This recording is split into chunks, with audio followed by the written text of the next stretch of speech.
Okay, let's get started, everybody. Thanks for joining us for this Track A presentation. My name's Todd Bingham. I'm the president and CEO of the Utah Manufacturers Association. I want to thank you for being with us today for this 1 o'clock session in our virtual summit today. We're pleased to have with us today Diana Guetschow. I've slaughtered her first name and her last name so far, Diana, so I apologize. She's going to be slapping me here in a few minutes in the office here, but we're going to talk about emotional intelligence for business today. And just a little bit of background on Diana. She's the director for workforce training and education at Salt Lake Community College's Division of Workforce and Economic Development. She's been there over 20 years, or been with over 20 years of experience in leadership development and performance. She leads a team focused on supporting industry with the leadership development so important to new and emerging leaders. The team also manages the Custom Fit program for Salt Lake County. Diana has a Bachelor of Science degree in secondary education and a Master's of Business Administration degree from the University of Phoenix. I'm going to click on the video for Diana now, who's joining us, and I'm going to click her mic over so we can hear her. And Diana, I'm going to turn the time over to you. Thank you for joining us. Perfect, Todd. Thank you. He's got the names right. I'll use my emotional intelligence and make it safe for him. But if you could just pull the slides up, Todd, so that we can move forward with this. So welcome, everybody. So when we look at kind of all the environment of what's going on right now, how many of you are struggling with, we know that finding the people that you need is a challenge, but what are we doing to take care of the people that are already with us to help them gain the skills and the knowledge they need? Because many of them are extremely good at the job they do, and then you add people, and that's when the fun begins. So as we talk about emotional intelligence, or EQ, it's the emotional quotient, which is when you think about IQ being the intellectual quotient, EQ is the emotional quotient. And so we talk about the importance of developing emotional awareness. Can we read, do we understand what we're doing? Can we read the people that we're working with? When we see a dynamic happening and communication is falling apart and breaking down, do we know how to recognize where the individual that we're coaching is? And can we change and adapt how we're addressing that in a way that becomes productive? So first, let's look at defining emotional intelligence. We define it as a skill set that gives you the ability to be aware of your own and others' emotions, and to manage those emotions for optimal professional and personal relationships. Probably the biggest challenge with emotional intelligence is our opportunity, and it's our biggest opportunity as well, is to look in the mirror and say, why am I behaving the way I am? How is that impacting the people that I'm coaching, that I'm working with? And how can I adapt that in a way that becomes more productive?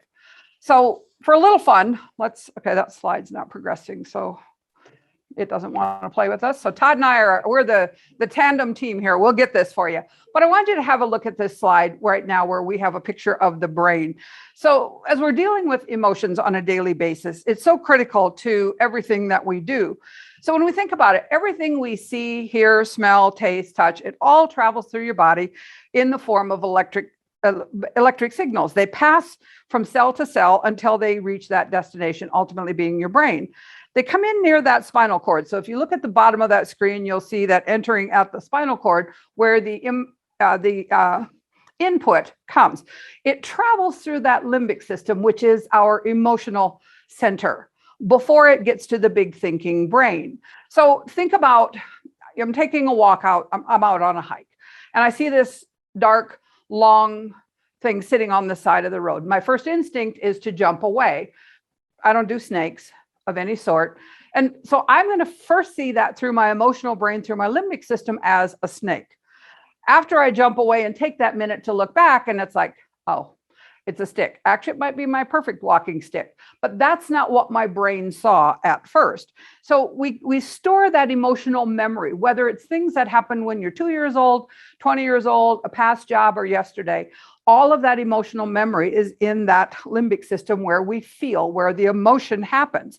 The rational part of your brain is that big frontal cortex, that thinking brain where the rational thinking happens. You know, we all have been taught to count to 10 before you say something that you're going to regret. well, here's the good news. You really only have to count to 6. It takes 6 seconds to get through from that limbic system to the thinking brain, that big rational thinking brain. So I want to share something with you. There's a organization called the Heart Math Institute in San Francisco. They talk about a brain as anything that has electric signals or transferring energy or signals back and forth. What they did is they used some equipment. Many of you are much better able to talk to this than I am, but in simple terms, they were able to measure the electronic input output, that transfer of energy from the big thinking brain and from the heart. So I always, when I'm doing these trainings, I like to ask the question, how far do you think they were able to measure the energy from that big thinking brain? I get anything from 2 inches to 20 miles and everything in between. The truth of the matter is they're able to measure that energy for 12 inches. So 12 inches away from your big thinking brain is as far as they could measure that energy transfer. Then we go to the heart, because they talk about there being 3 brains. Like I said, anywhere those neurotransmitters are sending information is the gut, the heart, and the brain. We talk about gut instinct. It's real. Trust that gut instinct when something doesn't feel right. But let's talk about the heart for just a minute. They were able to measure, how far do you think they were able to measure from the heart? The good thing is you're not sitting in front of me, so I can't make you answer that, but I'm going to give you some clues. Again, people will say anything from to infinity to 2 inches to a foot and everything in between. The reality is their equipment only measures 12 feet. We don't know how far that energy transfer from the heart is. So think about that for a minute. If you're going into a coaching situation or you're going into a conversation with one of your team members, and you're not in the right mindset, you're very unhappy with them and probably not thinking much of them, check yourself before you go into that conversation, because you are transmitting that sense and that feeling from the heart and the brain before they ever come into the room. So I always found that a little bit fascinating, and it also explains why sometimes you walk into a room kind of like something's wrong in this room. It's because of that energy that's being transferred. So emotional intelligence is really that foundation for the critical skills. We look at decision-making, assertiveness, time management, stress management, empathy, teamwork. There's an entire list on the slide there that talks about all of the things that impact us on a daily basis. Emotional intelligence is the foundation of those critical skills. So why does it matter? Okay, Todd, you're still having to do these because here, I'll give you the clicker back. It's not playing. I keep trying to click and then I'm wondering why it doesn't work. So why does it matter? Okay, I handed it to Todd and now it works. So I was using the arrow. They're teasing me. It's not my first time. We're having some fun. So why does it matter? Because EQ actually counts more than IQ, or that expertise in determining who can excel at a job. Think about this for a minute. It really counts for everything. In leadership positions, they say 85% of the competencies for success lie in the EQ domain. Daniel Goleman has spent years and years in this space of emotional intelligence. If you do any research on it, you'll find his studies and research come up all the time. They link emotional intelligence to personal achievement. So really, the concept of emotional intelligence explains why 2 people of a similar or same IQ can actually have vastly different levels of success in their life. So emotional intelligence taps into that fundamental element of human behavior that is different and distinct from intellect. There's no known connection between the two. Our intellect, cognitive intelligence, IQ, isn't flexible. We have that opportunity to learn and gain more knowledge over time, but EQ is learned skills. Those are behaviors that we learn from the time we're a child through all of our experiences to what brings us to the job that we do today. So emotional intelligence, okay, I'm too far away. It's not playing. Too far away? Yeah. So when we think about emotional intelligence, that's a way of recognizing, understanding, most importantly, choosing how we think, feel, and act. People that hone those emotional intelligence skills, they have the ability to flourish when oftentimes others will flounder. Think about it when you look at your own organization, people that maybe don't have the same aptitude for the skill for the job that they're doing, or you may feel like you have to explain things in different ways to them, that are struggling a little bit maybe in the technical side, yet when it comes to dealing with the people, they're outstanding, or the reverse. People that are incredibly skilled, not as good with the people. I use Steve Jobs as an example. Most of you are probably well aware that Steve Jobs was fired from his own company. He's incredibly brilliant, incredibly inventive, all the things you want to do to build a company. But he got fired from his own company because he was struggling in dealing with people. So they put tremendous people between him and his intellect when they brought him back because of that immense ability to innovate and to create new products and thoughts. Incredible, second to none.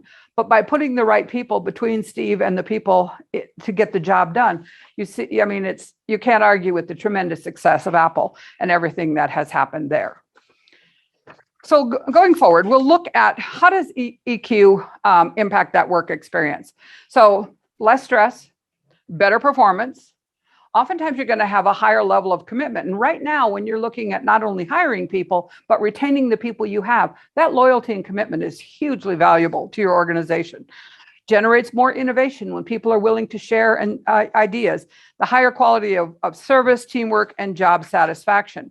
I want you to do a little exercise for me right now. I want you to take just a minute. Go ahead and change that. Take a minute. I want you to think about a teacher, a mentor, a coach, someone that affected you deeply. I'll give you just a moment to pause and think about that. Maybe write their name down.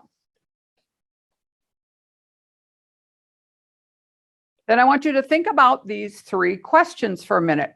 How did you feel in their presence? And I want you to use feeling words. I felt confident. I felt strong. I felt capable. What did they do that affected you? What were the specific things they did that made you feel confident? Some examples might be they actually listened to me. I could take any question to them and they would work with me. I never felt stupid when I asked for questions. What were some of those specific behaviors? So as you take this minute and just reflect, it gives you that just tiny peek into the importance of emotional intelligence. The other piece to this that's so important, when you think about that mentor, teacher, coach, might be a parent, might be a friend, might be a teacher, might be someone you've worked with, wherever that is in your world, you have the opportunity to be that person for someone else. And you never know when that happens. So when you think about the person that you identified with, does that person know that you feel that way about them? Oftentimes they don't. So recognizing we have the same opportunity to have that impact every day in what we do is an important part of that emotional intelligence. So let's talk about the skills of emotional intelligence. There's 4 key skills we're going to talk about today. 2 of them are on the personal competencies, the things that are about you and how you manage yourself. 2 of them are the social competencies. So your personal competencies are that self-awareness, I recognize it's happening, and self-management, what am I doing about it? On the social side, social recognition, that empathy, can you walk in their shoes? And then that social management being the context of that ability to understand others' moods, behaviors, motives, so that you can meet them where they are. So let's first talk about the personal one of self-awareness. Self-awareness is, and I'll define this as you can see it there, it's the ability to know what you are feeling in any given situation. Here's the reality of it. Most of us are actually pretty good at this on a day-to-day basis, or you wouldn't be in leadership roles where you are right now. You do a lot of this unconsciously, but think about the people that you work with that maybe don't have that same awareness.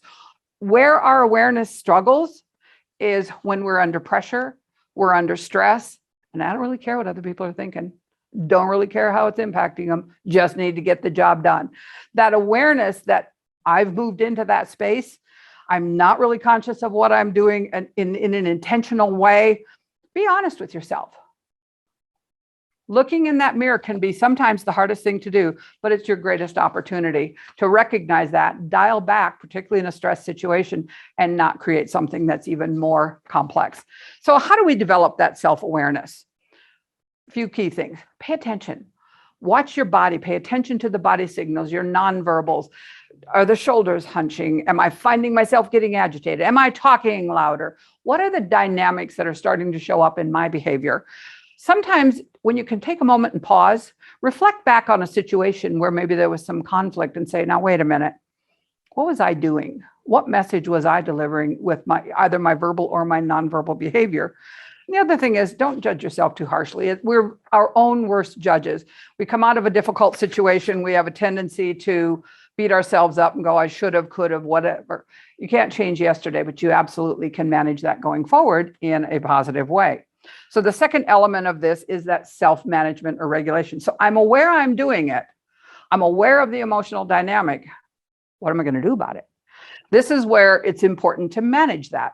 I find myself getting wound up. I'm really frustrated with the situation and what's going on. Can I dial that back and step away? So if you find yourself in a situation like that, there's nothing wrong with saying, you know what, can we pause this conversation for 10 minutes? I want to try and gather my thoughts. Step away from the emotional dynamic, manage your behaviors to that. So you've got the self-awareness with that rational thought.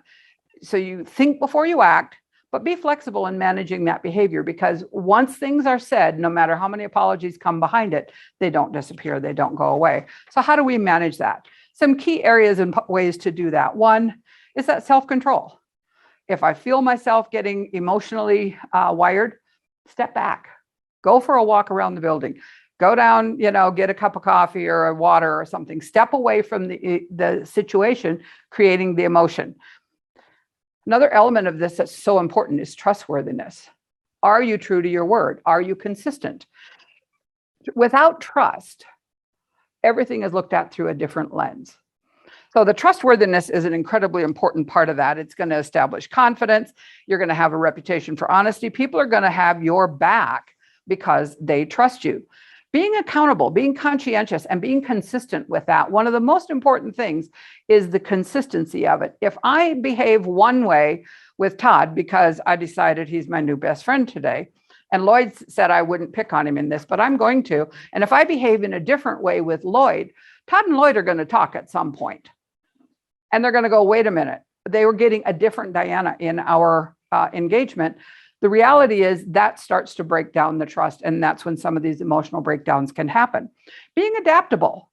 Everything, unfortunately, we don't have control over everything. Everything doesn't go the way we want it to or the way we expect it to. Can you make those adaptations without the frustration, without some of the elements that can come with that? But then also innovation, looking for new ideas, reaching outside of yourself, opening yourself up to letting other people be part of the problem solving or the whatever it is that you're working on, tends to create that those self-management skills and that self-regulation in a way that is positive and consistent. So how do you develop those elements of self-management? Control your breathing. Take a big breath and just pause for a moment. The power of the pause is endless in emotional intelligence. Gives time for that emotional brain to send that message to the big thinking brain, so it actually starts to use that cognitive ability versus the emotional dynamics. That the pause is your best friend. The other thing we talk about is disputing the irrational beliefs. And I'm going to walk you through a model of challenging or disputing irrational beliefs. Well, so you ask, what's an irrational belief? Rational beliefs are based on fact. Irrational beliefs are based on feelings, emotions, dynamics that are not based in fact. Now, I can adjust the facts, thinking that might help, but the reality is facts are what they are. How I respond to those is important. So having that ability to dispute those irrational beliefs. And we're going to talk about a model on recognizing when we are having a irrational belief and the emotional consequences of that. And then find a role model. Who can you talk to? Who can coach you and help you work your way through these? Because as you're working in your organization, there's somebody that's probably had a very similar experience, or can just be someone that you can just kind of dissect the information and work your way through it. So I want to introduce to you a model called the Rational Emotive Behavior Therapy. I challenge you to say that fast 3 times. So an American psychologist by the name of Albert Ellis established this therapy in 1956. He called it rational therapy, and then he renamed it in 1992. So basically, his belief is that it is not outside events themselves that cause us to experience disruptive emotions. It's what you believe or how you think about it that creates that emotion. So as I said, a rational belief is based on facts. Irrational beliefs are and rational beliefs can be flexible, but irrational beliefs are unreasonable based on whatever that personal notion is. So in this ABC model, which actually has a D and E, but we'll talk about the first three elements too. A is the activating event. What is it that got you hot under the collar? What is it that triggered you for this emotional reaction? Plus the belief about the event is the consequence. So I'm going to give you a super simple example. I'm really bad at getting to work on time. And my boss is like, had enough of me showing up late. So the activating event is I show up late one more time. The belief is, by my boss, is that you should be to work on time. Not being to work on time is disrespectful. We can wrap all kinds of things about that. The consequence of that is, when I apply for that next promotion or raise, I'm probably not going to be the first candidate because I don't seem to be reliable. I kind of show up when I feel like it. Can easily be the perception of that. So taking that forward, go ahead. And this model. So I actually have an example on here. Let me find my example here. And I'm going to read a story to you, and we're going to apply that ABC model, and then we're going to take the next two steps into the dispute and emotional evolution consequence or elements so that you can see how you can use this model. So here's our story. Erin was stunned when she learned she wasn't getting a promotion. She had exceeded almost all the performance points in her recent evaluation, and she'd been with the company for nearly 2 years. She was so angry, she could not focus on her job. And so she was planning on skipping the team meeting because she couldn't look at her boss right now. So she thought about this after she didn't get the promotion, and she's like, okay, I need to get past this or this job's not going to work. I like my job. I like what I'm doing. I feel like I should have got the promotion. So she took advantage of this model and checked her emotional self-awareness and regulation, stepped back and thought, okay, my boss has always been really fair to me. She's been telling me that, I've got good skills. So I need to figure out what it is that's causing me to have this reaction. So she created a worksheet using the ABC model. So I put each of the elements on this slide so you can see that. So her activating event was that she failed to get the promotion that she felt she was entitled to. Her belief, and again, remember, this is an irrational belief. Her belief was, and I'll read this to you so I could put this in perspective, I must get a promotion or I'm a loser. Everyone will see me as a failure, especially my father, who has never supported my choice to pursue a professional career. So think just a minute where that belief is coming from. She's attaching that lack of promotion to the fact that her father hasn't approved of her career choices. So obviously she must be a failure. So the consequence of that, the C, is she's devastated, destroyed, shattered. Says, I'm also furious with my boss. If I didn't know better, I'd think my boss plotted with my father to crush my dream. Maybe I am a loser. So think about coming from that space in her dynamic of her relationship at work.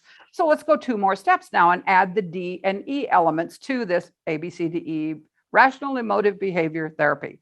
So we talked about the activating event being the fact that she didn't get the promotion.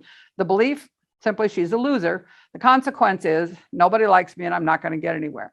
So disputing that irrational belief gives you the opportunity to step back, look at it through a different lens and say, well, maybe there's another way to look at this. When you dispute that irrational belief or debate that, you're going to have an emotional evolution, a different outcome. So let's take that one step further. Still not working, is it? Todd and I are playing with the clicker here. So now we're going to take it and dispute the therapy or dispute the belief and see what the evolution is. So how she disputed the belief in this example. Just because I didn't get a promotion now doesn't mean I won't get one later. This is Erin talking to herself, thinking through for herself. I had a favorable performance evaluation and there were a couple of opportunities to grow. My boss is a fair person and I think there's a good chance to promote when I improve in a couple of areas. See how by disputing that belief, taking on that ownership and that responsibility, that self-management from that emotional dynamic, she has the opportunity to evolve to a better outcome.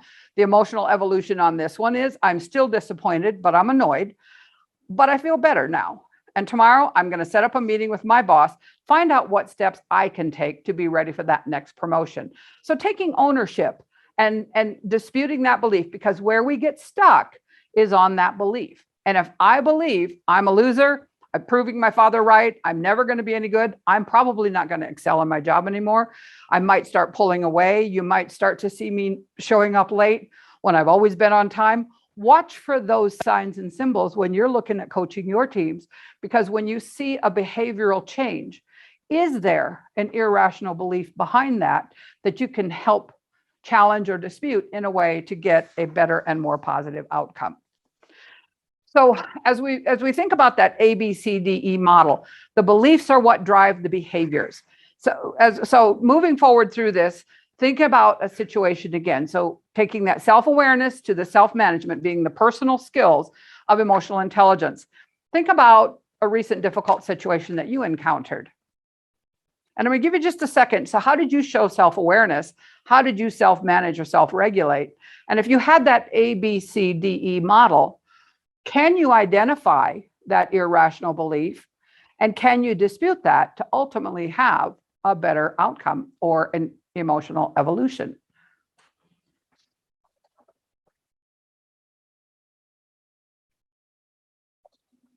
So take a few minutes on that when we're done with this, or when you kind of go back to your office after you had a chance to absorb all of the great things in today's summit.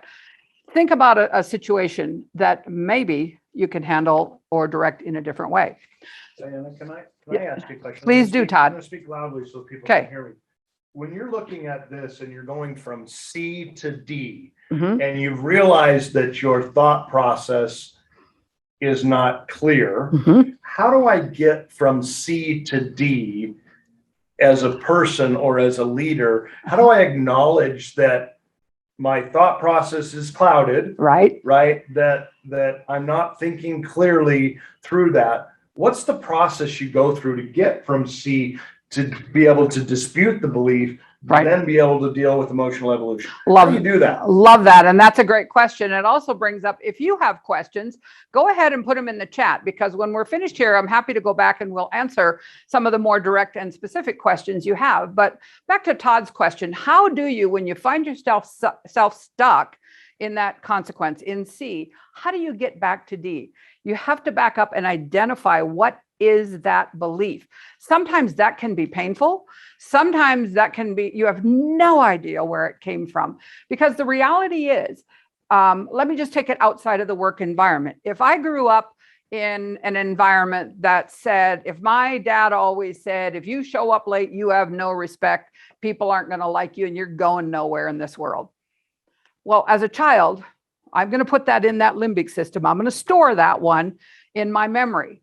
And then as I'm moving forward in life, all of a sudden, I'm late one day and something happens. That's just a reaffirmation to me that what my dad said is true. Has nothing to do with the current situation, but it's where I'm going to come from. So the biggest opportunity, this is where you reach out sometimes and say, help me look at this through a different lens, because I have to know what the belief is that I'm stuck in.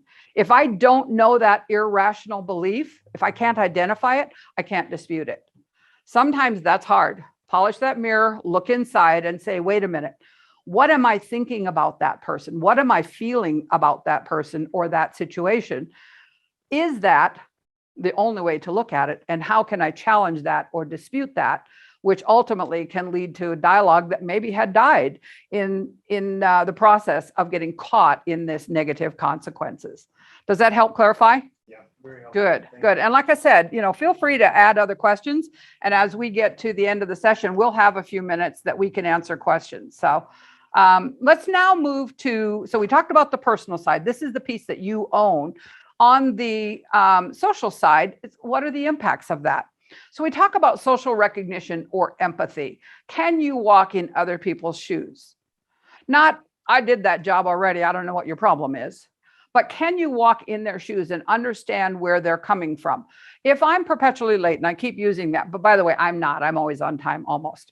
But if I'm one that's perpetually late and I have this belief that being late, maybe I don't have the belief because you know what, I take 10 minutes off of my lunchtime. So I make sure that I make that up every day. Have you asked me why I'm late? Do I have to drop off children and the center doesn't open till 8 and I almost get a speeding ticket getting here every day, but I'll take that extra time off of my lunch so that I'm putting all the time in that you are paying me for. So having that empathy, can you walk in people's shoes beyond having done the job that they're doing now? Can you understand what they're feeling? Because we all have our own emotional memory. What causes me to get frustrated, someone else might find completely trivial. What causes you to get frustrated, I might look at you like, what is the problem? This isn't an issue. So we have to be able to have that empathy, that social recognition.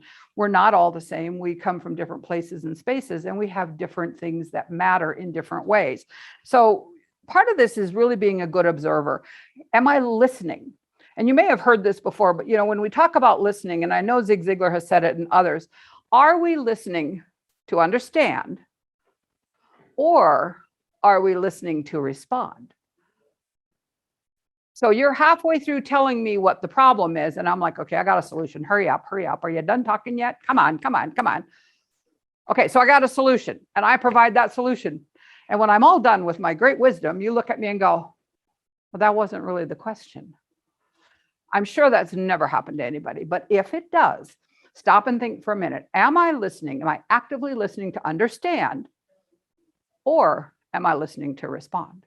And that active listening is an important and critical part of that social recognition and empathy, so that you're both actually saying the same thing, even if it's being said in different ways. So how do you develop that social recognition, that empathy? The active listening, we just talked about that. A lot of us think we're active listeners. We're not even close. Can I see it from their perspective?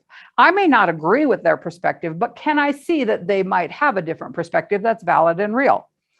Be an observer. Watch what's going on. Some of us have a tendency to fix. I'm sure nobody can relate to that. You got something to solve, I'm here to fix. I can solve, I'm on top of this. So be an observer, watch behaviors and see what's going on. Most of you, as you're working with the teams you're working with, and there are new people coming into the teams. As you're hiring people, that changes the dynamic. Observe, watch what's happening to the people that have been there. Watch the energy of the new hires and really pay attention. Pay attention to the body language. This is probably one of the most undervalued elements of communication, yet it is more important in many ways than the words being spoken. So if I'm looking at you and you come and bring me a great idea and I cross my arms and I go, sounds like it could work. How excited are you to share that idea with me or to expand on it? Kind of none, right? So pay attention to that body language, making sure that the nonverbal is congruent with the verbal, because I may be saying one thing, but my nonverbal language is saying something different. The nonverbal is the message that they're going to take away. So being aware of that. In that social recognition, empathy, make it about them. Well, I know that's really good, but let me tell you how I've done it. So making sure you do that. And when you compliment, the only way to compliment is sincerely. A genuine compliment has the ability to sit. I was doing a class on this emotional intelligence last week, and I asked, what were the coaches or the teachers that had that impact? It was one of the most powerful responses that I had when we talked about that social recognition. This lady had been working at this company for years. What impacted her the most is that in a recent one-on-one, it was the first time in her working career that someone took the time to tell her how much they appreciated her and the job she was doing and the leadership she provided. She said, in a one-on-one, I've never had that before. I've always been told, here's what we got to fix, and really not taking the time to focus on the things that have gone well. So taking that time to recognize people genuinely and sincerely is incredibly powerful. Dan, we got a question in the chat here. Perfect. That relates to that. Darren Jensen says, how do you handle someone who is not actively listening to you when you are trying to explain something? They get defensive or anxious to give excuses while you're talking, and you can tell they really aren't listening to you. I love that question, and thank you for posing that. I hope you were all able to read that. So let me just reiterate it real quickly. So you have someone that you're trying to talk to and they're really not listening to you. They're getting anxious. They're pushing away. So think about where they're coming from. Here's another element about communication. We don't hear from what you said or what you intend. We hear from our insecurities. We hear from our insecurities. So an individual in that situation is probably not wanting to disappoint you, doesn't know how to do the job and doesn't want to ask. I mean, I'm going to be honest with you. If you ask me to do something I don't know how to do, I'm probably going to lie to you and tell you I can do it because I want you to think I can. Then I'm going to go find somebody to help me. So part of this, when you see something that has a fairly strong reaction like that, it's not necessarily coming from you or the environment you're in, but there's a high probability it's coming from an environment that they grew up in. And when they failed, there were consequences that are not part of your dialogue or not part of your scenario, but they haven't been able to emotionally evolve from that. And so they're carrying an irrational belief that if we're having this conversation, I failed. If I failed, you're probably going to fire me. Well, if you fire me, then I'm going to lose my house. What am I going to do? I have to tell my family. I mean, there's this whirlwind of negative self-talk that happens that's not hearing what you're saying because of this dialogue going on in their own head. So taking a moment in a situation like that and saying, Diana, I can see that this is causing a little bit of discomfort or anxiousness. Can we just step back a minute? I want to talk about some of the good things that we've been doing. And I'm not talking about the sandwich. Here's a good thing you did. Now I'm going to slap you. Now I'm going to pat you on the back and you're going to love me forever. No. Talking about taking the situation that you're talking about. You don't sneak up on people and saying, okay, Diana, let's talk about this situation. Help me understand what happened so I know how to help you be able to do it better. So we don't look at changing or what can we do to improve? How are we going to fix this? That kind of language, when there's an irrational belief or an insecurity, they don't hear the rest of the word, no matter how well-intentioned or positive it was. They're stuck in that space. So when we talk about, okay, show me what you did so I can understand, because maybe I didn't show this to you right the first time. I'm taking some of the pressure off of you to share with me. But then as we get to a point where I can see the breakdown is, as I'm coaching through that, say, okay, so what if we went this way? Not, well, if you just did this, what if we did it this way? Or how can we do this? Okay, we had this conversation. This is the situation. We've discussed it. Now my follow-up to you is, okay, I know that you know how to do this. I have great confidence in you. How can we do this even better? Two really powerful words. How can we do this even better? Because now that's not saying, what do we need to fix that's broken? That's saying, well, we got this part that's good. What do we do to get even better? And it takes it into a positive place versus that brain space when I'm caught. You got to help me get to my thinking brain, make it safe for me to do that. Because it's not about what we're going to fix or what we broke or what you did wrong. It's how, okay, here's where we are. Now, how can we do this even better? What are those next steps? Walk me through it so I can make sure that you've gotten the training you need to be able to do this successfully. So I take ownership of that rather than pushing it back on them. So I hope that answered your question. I get a little long-winded. I'm a little passionate about it, but I don't really apologize for that because there's so many opportunities in little bites to create the trust that ultimately helps people move past these limiting beliefs. So, all right, which slide am I on here? All right, social management and the interpersonal skills. So this is the part where we take these other skills, that self-awareness, that self-management, and that recognition, and turn it into the whole relationship. Really, how do you develop and maintain those personal and professional relationships? How do you minimize conflict? You know, oftentimes people say, we'd like to do some training on resolving conflict. Well, I prefer to look at it through the lens of how do we manage it so we don't get into the heated conflict situations.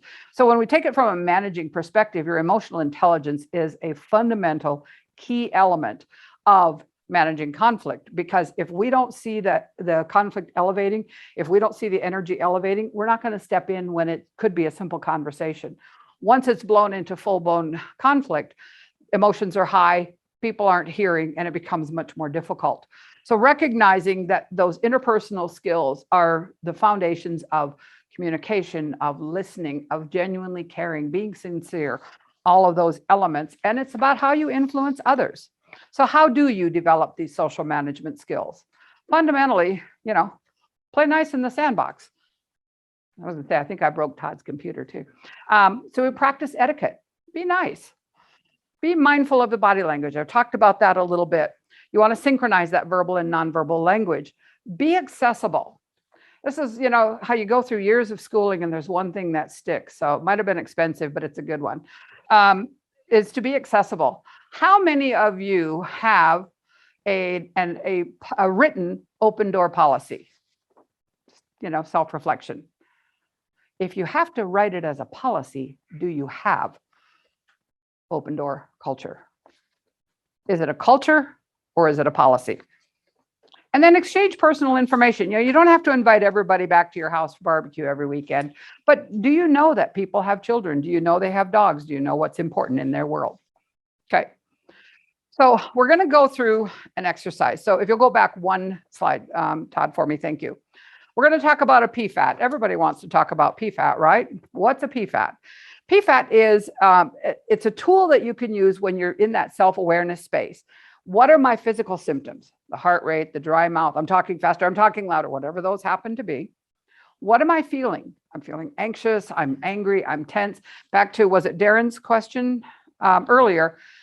Paying attention to these dynamics, both in yourself and in the person that you're coaching. How do I appear? All right, let's talk about it.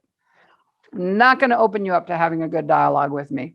And then what am I thinking? Am I defending my position? Am I putting judgment in that particular dynamic?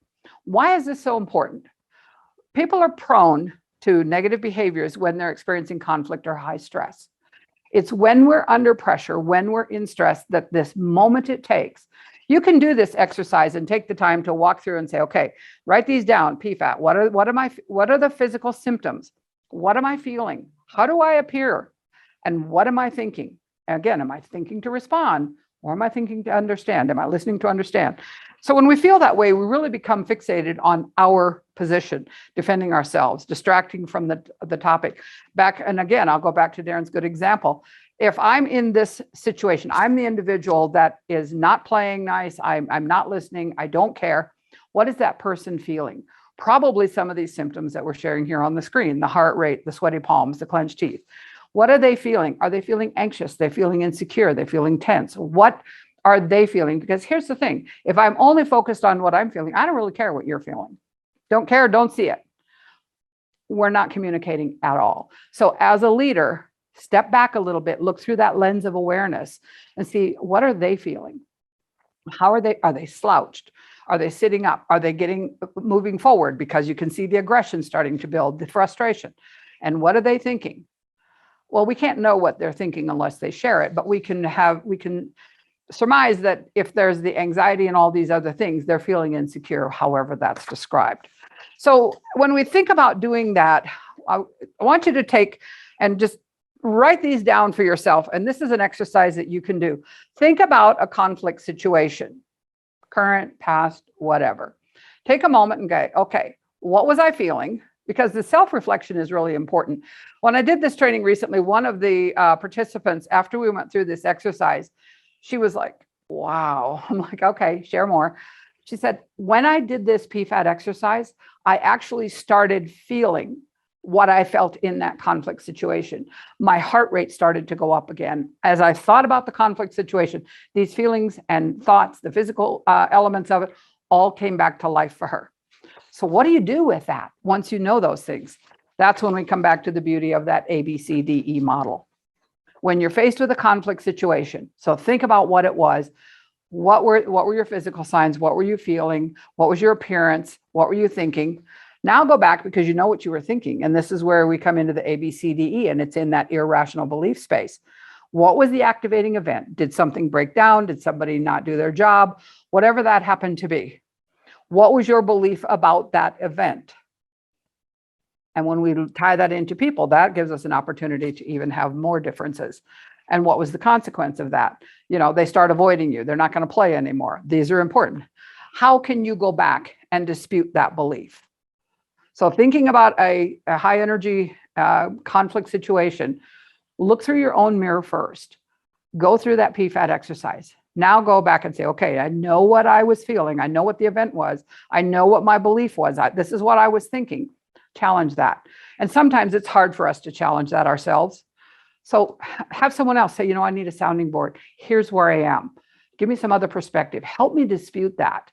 Because until I can dispute that belief, I can't deal with that individual in any way different than what I'm already doing. So A, B, C, D, and E.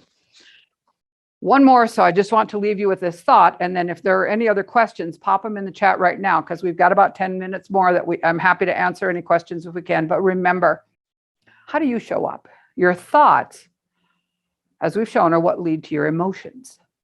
Your emotions ultimately create behaviors, and those behaviors become our habits. How do you show up? How do you want to be seen by the people you work with? Todd, do we have any questions? Something just popped in the chat here. Okay. D. Harris says, when the timing is appropriate, Diana said that we respond based on our insecurities. We hear based on our insecurities. Okay, as I think about that, it seems true some of the time, but many other times it does not. Did I understand correctly? So you said hear. We listen, we hear from our insecurities. Talk more about that. So if we think about, okay, so anybody in their role wants to be seen as capable, competent, effective, have an opportunity to grow in a career here, because that's how we retain good quality people. But if I don't have the belief in myself, it may have nothing to do with you. If I don't have that belief in myself, I'm going to wrap things around your words or your behaviors that may have no relevance whatsoever. I'll go back to the example I shared in the ABCDE model. Erin's activating event was not getting the promotion, but her belief, her thought, her speech bubbles said, I'm a loser because my dad always said I wouldn't succeed. And so she's hanging on to that. That has nothing to do with the job that she's doing. So we hear from our insecurities. Maybe I have done a similar exercise before and it didn't turn out the way I wanted. I'm carrying that with me as I move into that same activity in a different company, in my own company, wherever it is. But whatever those insecurities might be, if I believe I'm perfectly capable, I might take that to another extreme. There's always that other opportunity too. But at the end of the day, it's what we hear, not what you said, not what you intended. Because when you start thinking, and oftentimes we don't know that that speech bubble is there. We don't know that that insecurity is stored there in that limbic system, in that emotional memory. But when that hits, I'll give you an example. When I was getting certified to teach emotional intelligence, the two women that owned the company, incredible science and all the stuff that they've done behind it. But they shared an example. They were at a client meeting and they were there to sell their training programs. And in the midst of the conversation, and then everybody is, being jovial and they're joking and they're laughing. And so the owner of the company, in the context of what they're saying, goes, okay, so listen, girlie. And she saw her partner flare up. I mean, like went tense. She's like, can we take a pause? Walked outside the room and said, what just happened? And she said, you're not going to believe this. I mean, this is a woman that's in her 50s and 60s, has all the science, been working in this space for many, many years. She said, when I was a child and I did something I wasn't supposed to, my father would say, listen, girlie. He was joking because it was all in the nature of the conversation they were having, but it triggered her in a way that her partner saw it. Well, what a great opportunity to come back and say, well, here's some realities of emotional intelligence. You saw this happen. Let me explain what it was. And yes, they did get the contract with that example. That was unplanned. But it's the fact that we hear from our insecurities, not what you meant, not what your intent is, and not the words that you said. I hope that answered it. And if it created more confusion, tell me, we'll go further. Any others in there, Todd? No, she responds here by saying, but because I hear from my insecurities that I act from them as well. Quite possibly. Struggling with that. Quite possibly, because that's where those beliefs are. So challenge those. When you find yourself responding or reacting and from something you're hearing and you're feeling insecure with, go back to that ABCDE model and say, wait a minute, what happened? What caused me to get this way? And now start questioning, what am I believing? What am I feeling insecure about? What am I challenging? Why don't I have confidence in what's been said or done? Go to that belief space. And it's not easy to just say, well, here's the simple belief. You have to unpack that sometimes. And it might take, some real thought. Usually some of that inspiration comes at 2 a.m. So write it down. You won't remember it later, but we don't know where that belief comes from sometimes. Sometimes it could be from, I had a boss when I was 16 that I saw do this to somebody else, and it impacted me in a way that I didn't realize. So it's not as simple as saying, well, here's the situation, so I'm just going to change this belief. Sometimes it can take some real introspection, and maybe even, talking to somebody that knows you well or has some experience with you in your life that can help you put that into perspective. But just challenge one belief at a time. Yeah, the one thing, Diana, I think I loved your presentation. A lot of really good things in here. We'll put it back out on the webpage so people can see it because it's been recorded. But for me is the one that is hardest to do for me, which is to pause before we react. It kind of goes back to that old adage of, turn on your brain before your mouth. Filter. And that can be very hard. Okay. Specifically when you're in a situation where you're either the leader who is having a dialogue with someone, or you're the individual who is trying to accept criticism or guidance and advice. Equally difficult. Can be, absolutely. As an individual. Can be, absolutely. And pauses sometimes for us in conversation are hard because we see them as weakness. Mm-hmm. Well, we got to fill them in. We got to move forward. We got to show all the good things that we can contribute.